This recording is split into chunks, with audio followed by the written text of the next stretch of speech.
জয় হিন্দ বন্ধুরা, আবারও তোমাদের সাথে নিয়ে এসেছি একটি প্র্যাকটিস সেট 4 নম্বর সেট, যেটা আমরা 1 2 3 তিনটে সেট আমাদের দেওয়া হয়েছে। তো আজকে আলোচনা করব প্র্যাকটিস সেট 4 নিয়ে। Important SSC GD, WBP, RPF, WPSI, PSC, এছাড়াও এলপি, টেকনিশিয়ান, গ্রুপ ডি বিভিন্ন পরীক্ষার জন্য এই প্রশ্নগুলো ইম্পর্টেন্ট। টোটাল 20টা করে প্রশ্ন থাকে। তো যারা নতুন আছো তাদেরকে আমাদের এই এডু এনলাইটেনমেন্ট চ্যানেলে স্বাগত জানাই। তো চলো বেশি কথা না বাড়িয়ে আমরা অঙ্কের দিকে যাই। প্রথম প্রশ্ন দেখো কি বলছে। কিছু পরিমাণ মূলধন সরল সুদে 4 বছরে দ্বিগুণ হয়, কত বছরে তা সুদে মূলে 8 গুণ হবে? তাহলে আমরা এই ধরনের অঙ্ক কীভাবে করব, যে কিছু পরিমাণ মূলধন সরল সুদে 4 বছরে দ্বিগুণ হয়। তাহলে আমরা ধরে নিচ্ছি প্রথমে 100 টাকা আমি ধরলাম মূলধন, সেটা কত গুণ হয়েছে 2 গুণ। তাহলে আমরা 100 টাকার 2 গুণ মানে 200 টাকা। এবারে নিচের আমরা জাস্ট তাদের পার্থক্যটা বের করব। তাহলে 100 আর 200-র মধ্যে পার্থক্য কত? 100। আর ওপরে যে মানটা দেওয়া আছে 4 বছর, তাহলে আমরা কি করব, সেই 4 সমান সমান 100 করে দেবো। তাহলে 4 সমান যদি 100 হয়, তাহলে 1 সমান কত? 25। তাহলে এই মানটা আমরা বের করে রাখলাম। আবার বলেছে দেখো কত বছরে তা সুদে মূলে 8 গুণ হবে। তাহলে আবার আমরা ধরছি যে সেই 100 টাকাটা কত গুণ হবে? 8 গুণ মানে 800 টাকা হবে। তাহলে আবার তাদের পার্থক্য কত দেখছি? 700। সেটাকে সমান করব কার সাথে? এই যে আমরা 25 বের করে রেখেছি সেটার সাথে। তাহলে এখান থেকে যদি আমরা ক্যালকুলেশন করি তাহলে অ্যান্সার কী পাবো? আচ্ছা, 25কে 5 দ্বারা কাটলাম, 5 দ্বারা এটাকে কাটলে 140। আবার 5কে যদি 140 কাটি তাহলে আমাদের উত্তর হয়ে যাবে 28। তাহলে এই যে 28 পেলাম, সেটাই কি আমাদের উত্তর, যে 28 বছরের সেই মূলধনটা 8 গুণ হবে।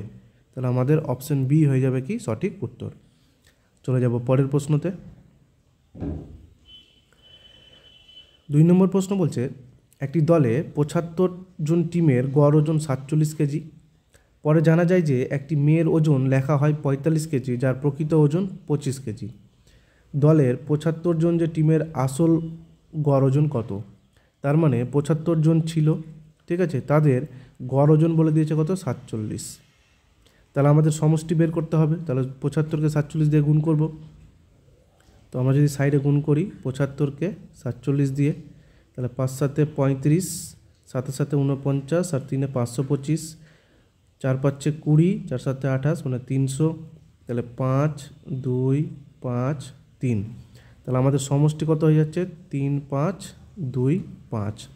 তাহলে এই যে সমষ্টি পেলাম 75 জনের বয়সের, ঠিক আছে, সরি ওজনের সমষ্টি। এবার বলছে তাদের মধ্যে একটি মেয়ের ওজন লেখা হয়েছে কত? 45 কেজি, কিন্তু যার প্রকৃত ওজন কত ছিল? 25 কেজি।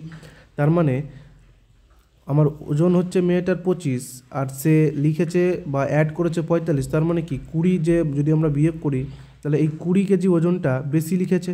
তার মানে আমরা যে সমষ্টিটা আছে 3525, সেখান থেকে যদি 20 বাদ দিয়ে দিই তাহলে আমাদের অ্যান্সারটা আসবে 3505। তাহলে এই যে 3505 এলো, এটাই হচ্ছে কি আমাদের সঠিক সমষ্টি, তাদের ওজনের সমষ্টি। তাহলে চেয়েছে দেখো গড় ওজন, তাহলে সেটাকে আবার 75 দ্বারা ভাগ করে দেবো। তাহলে 3505কে যদি 75 দ্বারা ভাগ করে দিই তাহলে কাটাকাটি করলে 5 15 75, 5 7 35, 0 5 1 5। তাহলে আর কি কাটাকাটি যায়? যদি আচ্ছা যাই না, তাহলে আমরা এটাকে কী করবো? ভাগ করে দেবো। তাহলে 4 15 60, এবারে চলে যাবে 6 15 7 15 105, 6 15 90, থাকছে কত? 1 1 11, তাই তো 46 দশমিক। এবার দশমিকের জন্য একটা শূন্য নিলাম, তাহলে চলে আসছে 7 15 105। তার মানে 46.7 অ্যান্সার আসবে। তাহলে আমাদের অপশান দেখো 46.73, আর এখানে 46.64। তাহলে আমাদের সঠিক উত্তর হয়ে যাবে কি অপশান এ, 46.73। পরের প্রশ্ন 3 নম্বর প্রশ্ন বলছে দেখো 550 জন পুরুষের একটি ত্রাণ শিবিরে 24 দিনের খাবার মজুদ ছিল। যদি ওই ত্রাণ শিবিরে আরও 150 জন যোগ দেয় তবে ওই সমপরিমাণ খাদ্য কতদিন চলবে? তাহলে 550 জন ছিল, 550 জনের 24 দিনের খাবার চলছে। বলছে ওই শিবিরে আরও 150 জন যোগ দিয়েছে। তাহলে আগে ছিল 550, আর এখন তো 550 আর 150 জন ছিল আরও, মানে যোগ দিয়েছে। তাহলে 550-এর সাথে 150 যোগ ইন্টু কতদিন চলবে? x দিন চলবে। এবারে যদি আমরা ক্যালকুলেশন করি তাহলে 550 ইন্টু 24 সমান 007 ইন্টু এক্স, তাহলে একটা শূন্য কাটলাম। এবারে 5 দ্বারা যদি আমরা 55কে কেটে দিই তাহলে হয়ে যাবে 11, 5কে 14 2 70। আচ্ছা, একটু মিস্টেক, এখানে এটা 28 হবে, ঠিক আছে, এটা 28, তার মানে এখানে আমরা 24 না লিখে 28 লিখব। তাহলে এবারে 14কে 28 দ্বারা কেটে দিলাম 2, তাহলে এক্সের মান আমরা পাচ্ছি কত, 22 দিন। তাহলে সেই শিবিরে যদি 150 জন আরও যোগ দেয় তাহলে তাদের সেই সমপরিমাণ খাদ্য চলবে কতদিন, 22 দিন চলবে। তার মানে অপশান ডি। চলে যাব পরের প্রশ্নতে। 4 নম্বর প্রশ্ন বলছে, দেখো দুটি প্রার্থীর মধ্যে একটি নির্বাচনে 75% ভোটারের তাদের ভোট দিয়েছেন, যার মধ্যে 0.2% ভোট অবৈধ ঘোষণা করা হয়েছিল। একজন প্রার্থী 9261 ভোট পেয়েছেন, যা মোট বৈধ ভোটের 75% ছিল। তাহলে চেয়েছে দেখো মোট ভোটারের সংখ্যা। তাহলে এই অঙ্কটা আমরা কী করব, যে 9261 আছে ইন্টু প্রথমে 75%, তার মানে 100/75, সেটাকে জাস্ট উল্টে দেবো, ইন্টু 2% যেহেতু ভোট অবৈধ ছিল, তাহলে বৈধ ছিল কত, 98, সেটাকেও লিখলাম 100/98। শেষে আছে দেখো বৈধ ভোটের 75%, সেটাকেও আমরা উল্টে লিখলাম 100/75। তাহলে এটাকে যদি আমরা ক্যালকুলেশন করি তাহলে আমাদের অ্যান্সারটা পেয়ে যাব। তাহলে 25কে দ্বারা প্রথমে 3 25 75, 4 25 100, আবার 3 25 75, 4 25 100, ঠিক আছে। এবারে কি করছি, এই যে 3কে 9261 কাটছি আমি, 3 3কে 9, 0 3 8 24, 3 7 21, আবার 3কে কাটছি 3087 দিয়ে, তাহলে হচ্ছে 3 10 30, 3 29 87। এবারে এই যে 98/100 এটাকে যদি আমরা কাটি তাহলে কত হচ্ছে দেখি। আচ্ছা, যদি আমরা এটাকে 2 দ্বারা কাটি তাহলে 49, আর 2 দ্বারা উপরে কাটলে 50। 49কে 1029 দ্বারা কাটি যদি আমরা, আচ্ছা 7 দিয়ে যদি আমরা কাটি প্রথমে, 7 সাথে 49, আর 1029কে কাটলে 7 1 7, 4 7 28, 7 7 49, আবার 7 দ্বারা কেটে দিলাম 147কে 21, জাস্ট কাটাকাটি আছে, ঠিক আছে। তাহলে এখানে পেলাম 21, ওপরে 4 আছে, ঠিক আছে, আর এই 50 আছে আর 4 আছে। তাহলে যদি আমরা সবটুকাটাকে গুণ করি তাহলে 4 50 200, 200কে 4 দ্বারা গুণ করলে 800, তাহলে 21 × 800, তাহলে 21 × 800 মানে 8 1 8, 8 2 16, আর 2 0। তাহলে আমাদের মোট ভোটারের সংখ্যা হয়ে যাবে 16,800, তার মানে অপশান বি। চলে যাব পরের প্রশ্ন। 5 নম্বর প্রশ্ন বলছে, দেখো একজন মানুষ গড়ে 24 কিমি/ঘন্টা গতিতে ওপরে ওঠে এবং 30 কিমি/ঘন্টা গতিতে নিচে নামে। উভয় ক্ষেত্রে দূরত্ব একই ছিল। বলছে পুরো যাত্রাপথের গড় গতিবেগ কত। তাহলে আমরা জানি গড় গতিবেগের সূত্র 2 × a × b/a + b, যেখানে a হলো যাওয়ার গতিবেগ, b হলো আসার গতিবেগ। তাহলে 2 × a এর মান বলেছে 24, b এর মান বলেছে 30/a + b, মানে 24 + 30 কত হয়ে যাবে, 54। তাহলে এটা যদি আমরা কাটাকাটি করি তাহলে 2 দ্বারা কেটে দিলে 27, আবার 3 দ্বারা কাটলে আমরা 9, 3 দ্বারা 30কে কাটলে 10, আবার 9কে 3 দ্বারা কাটলে 3, 24কে কাটলে 8, তাহলে আমরা পাচ্ছি 80/3। তাহলে 80/3 মানে কত হয়ে যাবে, 3 2 6, 3 6 18, 26.66 করে চলতে থাকবে। তাহলে 26.6 কিলোমিটার/আওয়ারটা হয়ে যাবে কি আমাদের গড় গতিবেগ। তার মানে সঠিক উত্তর হয়ে যাবে অপশান সি, 26.6। চলে যাব পরের প্রশ্নতে। 6 নম্বর প্রশ্ন বলছে, দেখো একটি আয়তাকার প্লটের দৈর্ঘ্য প্রস্থের অনুপাত 6:5। যদি প্রস্থ দৈর্ঘ্যের তুলনায় 34 মিটার কম হয় তবে আয়তাকার প্লটটির পরিসীমা কত। তাহলে দেওয়া আছে, দেখো অনুপাত দেওয়া আছে দৈর্ঘ্য প্রস্থের 6:5। তাহলে প্রস্থ দৈর্ঘ্যের তুলনায় 34 মিটার কম, তাহলে এখানে প্রস্থ দৈর্ঘ্য থেকে কত কম, 1 কম, তাহলে সেটাই বলে দিয়েছে কত, 34। তাহলে আমরা বলতে পারি 1 = 34। চেয়েছি কি পরিসীমা, তাহলে আমরা প্রথমে দৈর্ঘ্য বের করে নেব, প্রস্থ বের করে নেব। তাহলে দৈর্ঘ্য বের করতে গেলে 6 × 34, আর প্রস্থ বের করতে গেলে 5 × 34। তাহলে যদি আমরা দৈর্ঘ্য বের করি তাহলে 4 6 24, 3 6 18 মানে 204, আর 5 34 0 মানে 170। তাহলে পরিসীমা চেয়েছে, তাহলে এই দুটোকে যোগ করার পরে সেটাকে 2 দ্বারা গুণ করে দেবো, কারণ পরিসীমার সূত্র হচ্ছে 2 × দৈর্ঘ্য প্লাস প্রস্থ। তাহলে যদি এটাকে যোগ করে দিই 4 7 3 × 2, তাহলে গুণ করে দিলে 8 37 2 74। তাহলে আমাদের যে প্লটটি হবে তার পরিসীমা হয়ে যাবে কি 748। তার মানে সঠিক উত্তর অপশান ডি। দেখব পরের প্রশ্ন। 7 নম্বর প্রশ্ন বলছে, দেখো পরীক্ষায় উত্তীর্ণ হওয়ার জন্য সামগ্রিক নম্বরের 40% পাওয়া প্রয়োজন। তার মানে পাস করতে গেলে তাকে 40% নম্বর পেতেই হবে। বলছে একজন ছাত্র 185 নম্বর পেয়ে 15 নম্বরের জন্য অনুত্তীর্ণ হয়েছে, মানে ফেল করেছে আর কি। ঠিক আছে, তাহলে উক্ত পরীক্ষায় মোট নম্বর কত? তাহলে এখানে মোট পাস নাম্বার হচ্ছে 40%। যদি আমরা 185 নম্বর পাই কোনো পরীক্ষাতে, আর যদি 15 নম্বরের জন্য ফেল করি, তার মানে কি 15 নম্বর আমাকে বেশি পেতে হতো। তাহলে সেটাই বলতে পারি যে 40% যেটা পাস মার্ক, সেটাই 185 প্লাস 15 কি সমান।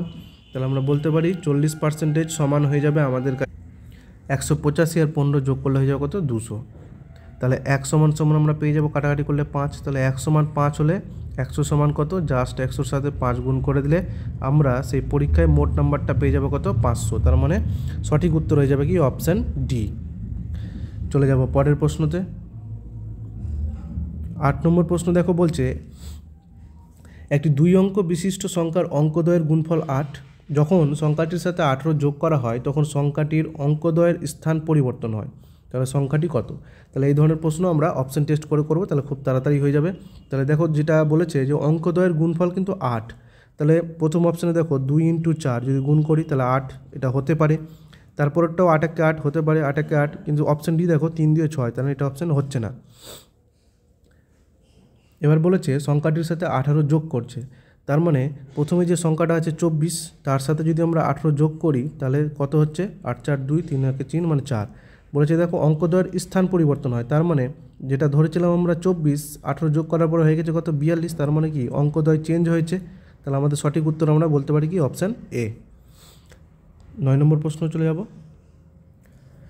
3টি সংখ্যার সমষ্টি 136, যদি প্রথম ও দ্বিতীয় সংখ্যার অনুপাত 2:3 এবং দ্বিতীয় ও তৃতীয় সংখ্যার অনুপাত 5:3 হয়, তবে দ্বিতীয় সংখ্যাটি কত? তাহলে প্রথম সংখ্যা আমরা x ধরছি, দ্বিতীয় সংখ্যা y ধরছি, তৃতীয় সংখ্যা z ধরছি। তাহলে তাদের অনুপাত আছে 2:3। y/z-কে আমরা কী লিখব? নিচের ঘরে লিখব কত? 5:3। এই ধরনের অঙ্ক আমার চ্যাপ্টার ওয়াইজ ম্যাথে মানে ভিডিওতে করানো আছে, সেখান থেকে দেখে নেবে। ঠিক আছে, তাহলে এখান থেকে x/y/z কত হয়ে যাচ্ছে? এখানে লিখব 5, এখানে লিখব 3, গুণ করে দিলে 10, 15 আর 9। তাহলে চেয়েছে সমষ্টি দিয়েছে 136, তাহলে টোটাল যদি আমি করি 10, 15 আর 9 যদি যোগ করি তাহলে হয়ে যাচ্ছে 34। তাহলে আমার কাছে 34, প্রশ্নতে বলেছে 136, তাহলে এখান থেকে 1 সমান কত হয়ে যাবে? 1 সমান হয়ে যাবে 4, কারণ 4 × 4 = 16, 3 × 4 = 12, 1 = 13। তাহলে 1-এর মান পেয়ে গেছি 4। কী চেয়েছে? দ্বিতীয় সংখ্যা। দ্বিতীয় সংখ্যা কী ধরেছি? এখানে হয়েছে 15, তাহলে 15-র সাথে যদি আমরা 4কে গুণ করে দিই তাহলে আমাদের সঠিক উত্তর হয়ে যাবে কত? 60। তাহলে দ্বিতীয় সংখ্যাটি কত? 60, তার মানে আমাদের অপশান বি হয়ে যাবে কি সঠিক উত্তর। চলে যাব 10 নম্বর প্রশ্ন। 10 নম্বর প্রশ্ন বলছে দেখো, ঘন্টায় 36 কিলোমিটার বেগে 100 মিটার দৈর্ঘ্যের একটি ট্রেন একটা টেলিগ্রাফ পোস্টকে কত সেকেন্ডে অতিক্রম করবে? তাহলে আমরা জানি স্পিড = ডিস্টেন্স আপন টাইম। তাহলে স্পিড দিয়েছে দেখো 36 কিলোমিটার পার ঘন্টায় আছে, সেটাকে যদি মিটার পার সেকেন্ডে করি তাহলে 5/18 দিয়ে গুণ, সমান দৈর্ঘ্য বলে দিয়েছে 100 মিটার, কত সেকেন্ড অতিক্রম করবে? আমরা ধরে নিলাম এক্স। এখান থেকে ক্যালকুলেশন করলে 18 দ্বারা 36কে কাটলে 2, 5 2 10, আর এই 5 2 10 যদি আমরা এদিকের একটা শূন্যর সাথে কেটে দিই তাহলে এক্সের মান আমরা পেয়ে যাবো কত? 10, তাই তো? তাহলে 10 সেকেন্ডে ওই ট্রেনটা একটি টেলিগ্রাফ পোস্টকে অতিক্রম করবে। তাহলে অপশান সি হয়ে যাবে কি আমাদের সঠিক উত্তর। চলে যাব পরের প্রশ্ন। 11 নম্বর প্রশ্ন বলছে এ একটি কাজ 12 দিনে করতে পারে, এ এবং বি কাজটি একসঙ্গে করলে তাদের সময় লাগে 8 দিন। যদি বি একা কাজটি করতে চায় তাহলে তার কতদিন সময় লাগবে? তাহলে এ করছে 12 দিনে, আর এ প্লাস বি একসাথে করছে কত? 8 দিনে। তাহলে 12 আর 8-এর লসাগু করে দিলে আমরা হয়ে যাবে 24। তাহলে এর ক্ষমতা 2, এ প্লাস বি এর ক্ষমতা 3, আর এখান থেকে বি এর ক্ষমতা কত? 3 থেকে 2 বাদ দিয়ে দিলে বি এর ক্ষমতা হয়ে যাবে 1। তাহলে মোট কাজ 24, বি এর ক্ষমতা 1, সেটা দ্বারা ভাগ করলে আমরা পেয়ে যাব কি? যে বি একা কত দিনে কাজটি করবে? 24 দিনে কাজটি করবে। তাহলে অপশান ডি হয়ে যাবে কি আমাদের কাছে রাইট অ্যান্সার। চলে যাব পরের প্রশ্ন। 12 নম্বর প্রশ্ন বলছে 5টি ঘন্টা আছে, যথাক্রমে 9 সেকেন্ড, 6 সেকেন্ড, 4 সেকেন্ড, 10 সেকেন্ড এবং 8 সেকেন্ডের ব্যবধানে বাজতে শুরু করে। 1 ঘন্টার ব্যবধানে তারা কতবার একসঙ্গে বাজবে?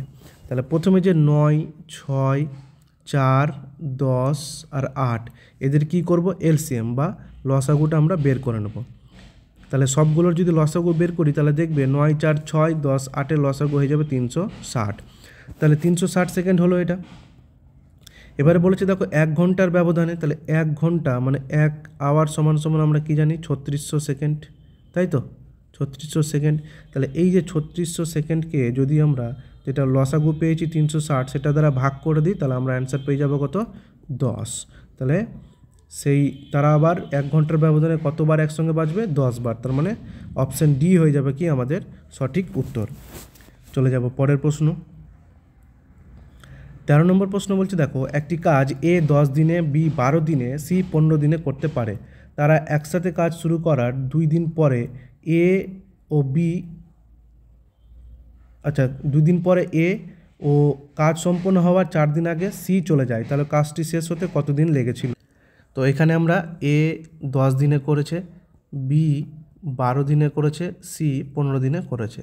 তাহলে এখান থেকে আমরা কি করব এলসিএম বের করব। তাহলে এলসিএম হচ্ছে 60, এর ক্ষমতা 6, বি এর ক্ষমতা 5, সি এর ক্ষমতা 4।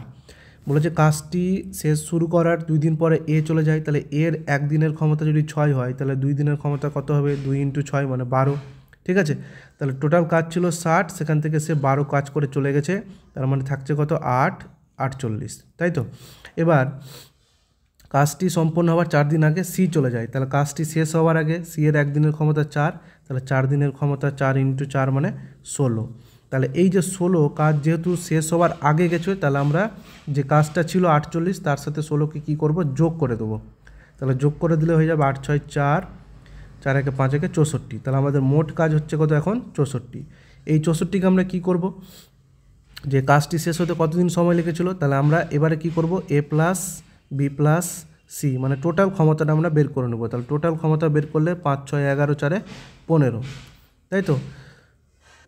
আচ্ছা সরি টোটাল নয়, যেহেতু এ চলে গেছিলো, ঠিক আছে। তাহলে এ চলে গেলে তাহলে বি আর সিটা আমরা বের করব। তাহলে বি আর সি এর ক্ষমতাটা টোটাল হচ্ছে কত, বি আর সি এর ক্ষমতা হয়ে যাবে আমাদের কাছে 9, 4 আর 5 যোগ করলে 9, তাহলে টোটাল কাজ 64, সেটাকে 9 দ্বারা ভাগ করে দিলে আমরা অ্যান্সারটা পেয়ে যাব। তাহলে 64/9, তার মানে অপশান ডি। চলে যাব পরের প্রশ্নতে। 14 নম্বর প্রশ্ন বলছে দেখো একটি নৌকা স্রোতের প্রতিকূলে কোনো দূরত্ব 8 ঘন্টা 48 মিনিটে অতিক্রম করে এবং স্রোতের অনুকূলে সমদূরত্ব 8 ঘন্টায় অতিক্রম করে। নৌকার বেগ ও স্রোতের বেগের অনুপাত কত?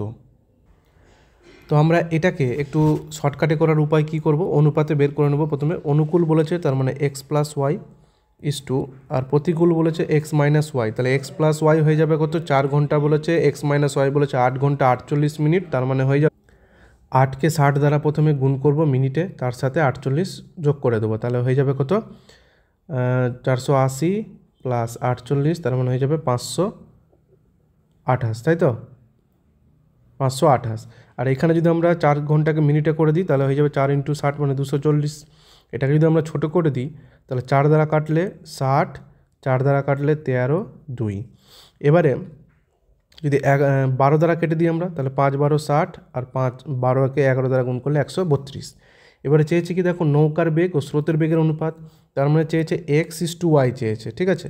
তাহলে x = y কী করব, এই যে x + y আর x - y এর যদি অনুপাত আমরা জেনে যাই তাহলে x = y কী করব, জাস্ট প্রথমে দুটো যোগ করে দেবো। তাহলে 5 আর 11 যোগ করলে 16, আর তারপরে তাদের বিয়োগ করে দেবো, তাহলে 11 আর 5 বিয়োগ 6, তাহলে এটাই হয়ে যাবে কি কাটাকাটি করে দিলে 8:3, তাহলে এটাই হয়ে যাবে কি নৌকার বেগ ও স্রোতের বেগের অনুপাত, তার মানে 8:3। সঠিক উত্তর হয়ে যাবে অপশান সি। চলে যাব পরের প্রশ্ন। 15 নম্বর প্রশ্ন বলছে দেখো দুটি সংখ্যার যোগফল 25 এবং তাদের অন্তর 13, সংখ্যা দুটির গুণফল কত? তাহলে দুটো সংখ্যার যোগফল দিয়েছে 25, x + y বলে দিয়েছে কত 25, অন্তর বলে দিয়েছে x - y সমান কত 13, তাহলে সংখ্যা দুটি কি x এর মান হয়ে যাবে 25 + 13/2, y এর মান হয়ে যাবে 25 - 13/2, তাহলে এখান থেকে যোগ করলে 38/2, তার মানে কত 19, y এর মান হয়ে যাবে কত 25 থেকে 13 বাদ 12/2, তার মানে 6। তাহলে একটা সংখ্যা 19, একটা সংখ্যা 6, চেয়েছে কি গুণফল, তাহলে 6 আর 19কে আমরা গুণ করে দেবো। তাহলে 6 আর 19 যদি গুণ করে দিই 6 9 54 4 114, তাহলে আমাদের সংখ্যা দুটির গুণফল কত হয়ে যাবে 114। তাহলে আমরা দেখতে পাচ্ছি যে অপশান এ হচ্ছে কি সঠিক উত্তর। চলে যাব পরের প্রশ্নতে। 16 নম্বর প্রশ্ন বলছে দেখো 3 ব্যক্তির বর্তমান বয়সের অনুপাত 4:7:9, 8 বছর আগে তাদের বয়সের যোগফল ছিল 56, তাহলে তাদের বর্তমান বয়স নির্ণয় করো।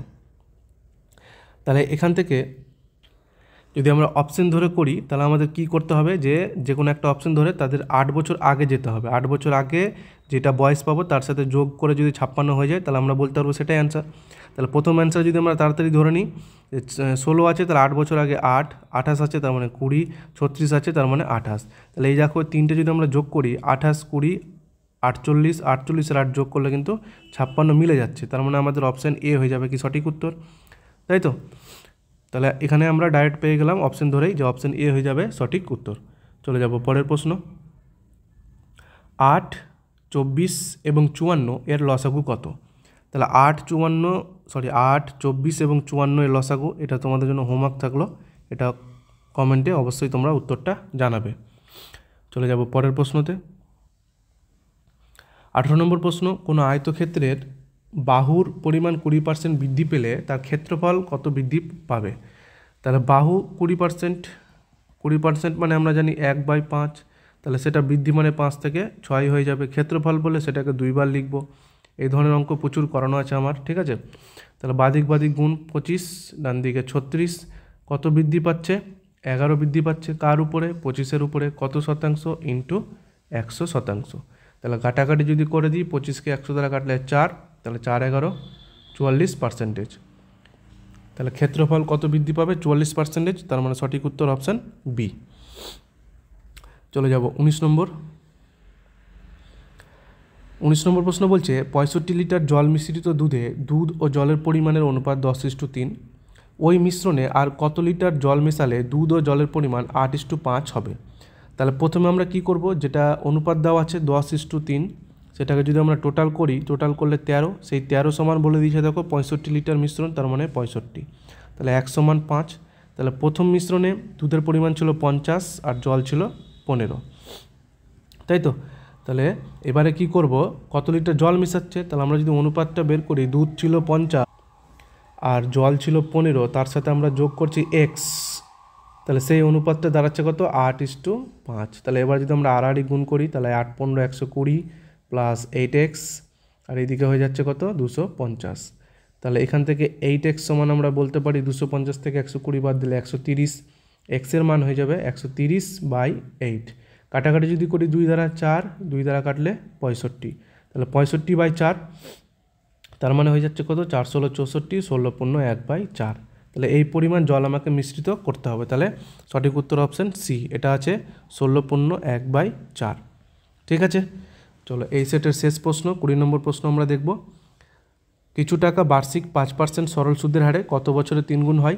খুব সহজ প্রশ্ন। ডান দিকে বাদিকে ধরবো 100, কত গুণ হয়েছে? 3 গুণ, তাহলে 300।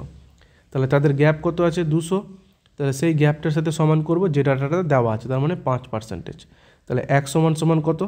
4, 5, 20 আর একটা 0, 40। তাহলে এটাই হয়ে যাবে কি আমাদের 20 নম্বর প্রশ্নের সঠিক উত্তর। তাহলে অপশান বি। তো আমরা 20টা প্রশ্ন করে ফেললাম, ঠিক আছে। তো কেমন লাগলো অবশ্যই কমেন্টে জানাও। দেখা হচ্ছে পরের সেটে। সবাই ভালো থেকো, থ্যাংক ইউ।